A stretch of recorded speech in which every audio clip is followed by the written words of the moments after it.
Hi, I'm John Basili.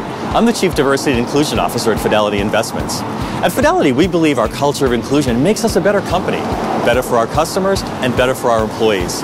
Recently, our LGBT associates brought forward a unique insight into how to better serve our LGBT customer base. Let's go inside and hear more about it. Here we are at the Park Avenue branch in New York where the pilot took place. Let's meet John Gray from Fidelity Pride. Hi John, how are you today? I'm great, John. Tell us about this idea. So John, as you know, putting the customer first is really Fidelity's culture. One of Fidelity Pride's goals was to really build a strong connection to the business. What we saw was we were getting many requests from married same-sex couples for help in the area of financial planning and guidance. This was really in light of the Defense of Marriage Act ruling. This now allows same-sex couples to be able to file taxes jointly, as well as partake in some of the federal and estate planning benefits that previously were not available to them. Great. So what did you do next? So I reached out to Jack here in the Park Avenue Investor Center to get his insight on how we could really bring this forward. Oh, that's great, John. Fantastic. Thanks so much. Let's go talk to Jack. Hey, Jack, how are you? Good. How you doing, John? Good, good. So John Gray from Fidelity Pride called you about this idea. What did you think? Yeah, you know, when John called me, he told me, hey, Jack, you know, I have this idea about an estate planning seminar with same-sex couples. And he asked me if we would host it here in the branch. And I told him, John, this is a great idea, especially for our community here. We have such a strong LGBT community and client base, especially here in the Manhattan area. I was completely convinced it was something we had to run with and make sure we provide this information to our clients. That sounds great. Tell us a little bit about the actual event.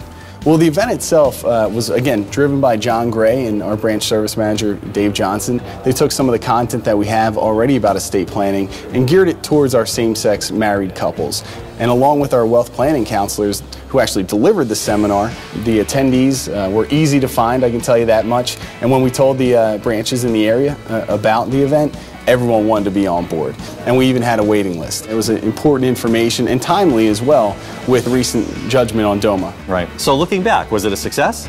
Absolutely. It was a great opportunity for us to get to know our clients even better. Sounds good. Anybody else in the branch we might want to talk to about this?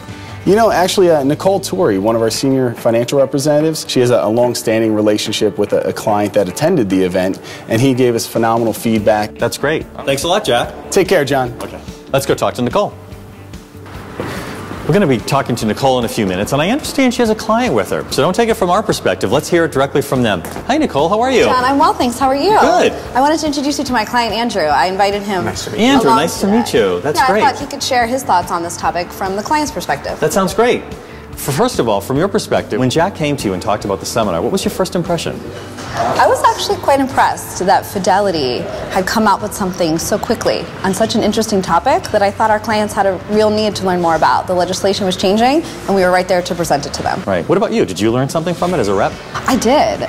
There are so many different changes in the law, and it's going to have a real impact on our clients and how they do their planning. Right. So I'm thrilled that I can now be a resource. That's great. And Andrew, let's talk a little bit about you. How long have you been a customer of Fidelity? Over a year.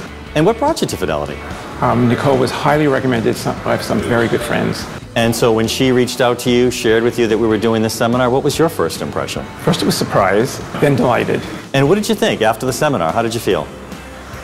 Informed, raised a lot of other questions as well, and I would like to say actually follow-ups. Okay. That this could be very valuable. That's great. And what about referrals? Did you talk to any of your friends about it? All of them. And many of the people I spoke to wanted to follow up also and speak to Nicole at Fidelity. Okay, that's great. You see some opportunities here for us, Nicole? Absolutely, I do. I'm just happy to be another resource that they can come to and actually give them some timely advice. That's great. Well, thank you, Nicole, very much. Appreciate it. Andrew, thank you. And I want to throw a thank you out to the Fidelity Pride Employee Resource Group as well for their sponsorship of this effort and their help in making it happen. So as you can see, at Fidelity, diversity and inclusion is a very important part of our business.